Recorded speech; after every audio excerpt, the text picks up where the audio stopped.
Bonjour à tous. Aujourd'hui, on va parler de la cuisson au four et au micro-ondes. Alors pour le four, donc le four électrique que tout le monde connaît bien, comme vous savez, il y a un thermostat qui permet de régler la température, donc on fait un petit peu ce qu'on veut, mais je peux quand même indiquer que les températures de cuisson courantes sont entre 180 et 270 degrés à peu près. Donc ça reste des températures qui dépassent les fameux 110 degrés dont on a parlé dans la première vidéo de cette série. Après, voilà, rien n'empêche de régler votre four à une température inférieure à 110 degrés. Par contre, bon, il faut bien se rendre compte que ça va donner des temps de cuisson qui seront forcément un peu longs. Après, pour ce qui est du principe de fonctionnement, un four, ça chauffe un volume d'air dans lequel on met nos aliments. Donc là, il n'y a pas particulièrement de problème en fait avec ça. Alors on peut signaler quand même qu'il y a un petit problème au niveau énergétique, on va dire au niveau du rendement énergétique, qui est qu'un four a quand même un grand volume, donc on se retrouve à chauffer un grand volume d'air pour chauffer beaucoup moins d'aliments. Donc c'est vrai qu'au niveau énergétique, le rendement n'est pas excellent, mais bon, sur le plan nutritionnel, il n'y a pas tellement de problème avec la cuisson au four dès lors qu'on reste à une température raisonnable. Ensuite, on peut parler du four à micro-ondes. Alors là, c'est un petit peu plus compliqué, puisqu'un four à micro-ondes, ça ne chauffe pas directement.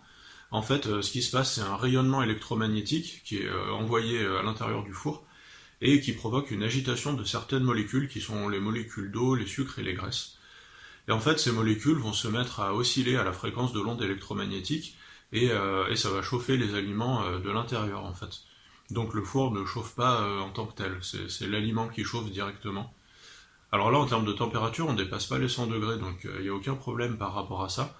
Mais par contre, on sait que les fours à micro-ondes provoquent des modifications moléculaires dont on ne connaît pas vraiment les effets à long terme.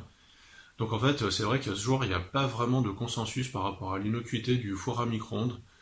Il y a beaucoup de personnes qui déconseillent l'usage du micro-ondes par principe de précaution, et moi je suis plutôt d'accord avec ça. Mais effectivement, aujourd'hui, on n'a pas vraiment de quoi trancher formellement. Après, il y a un problème qui n'est pas lié directement au four à micro-ondes, mais plutôt aux usages qui vont avec, et qui concerne les contenants des aliments. Donc très souvent, c'est des contenants en plastique qui sont utilisés pour faire chauffer les aliments au micro-ondes, et en fait, il y a des molécules qui sont des perturbateurs endocriniens qui sont dans ces plastiques, et qui, sous l'effet de la chaleur, vont se mettre à migrer dans les aliments. Donc pour cette raison-là, si jamais vous devez utiliser un four à micro-ondes, je vous conseille vivement d'utiliser des récipients en verre, et surtout pas des récipients en plastique. Mais bon, comme on ne connaît pas vraiment les effets à long terme, je conseille quand même d'éviter le four à micro-ondes autant que faire se peut, par mesure élémentaire de précaution et de prudence. On peut aussi parler des fours à bois traditionnels, donc les fours à pizza, les fours à pain, ce genre de choses. Alors pour une pizza, la température de cuisson typique c'est autour de 350 degrés, ça peut monter jusqu'à 500, donc c'est des températures qui sont très très élevées, et qui permettent d'ailleurs la cuisson rapide des pizzas, mais bon en termes de température on est très largement au-dessus des limites. Et pour le pain, la température est autour de 250-260 degrés au moment où le pain est enfourné, avec par contre des durées de cuisson qui sont beaucoup plus longues.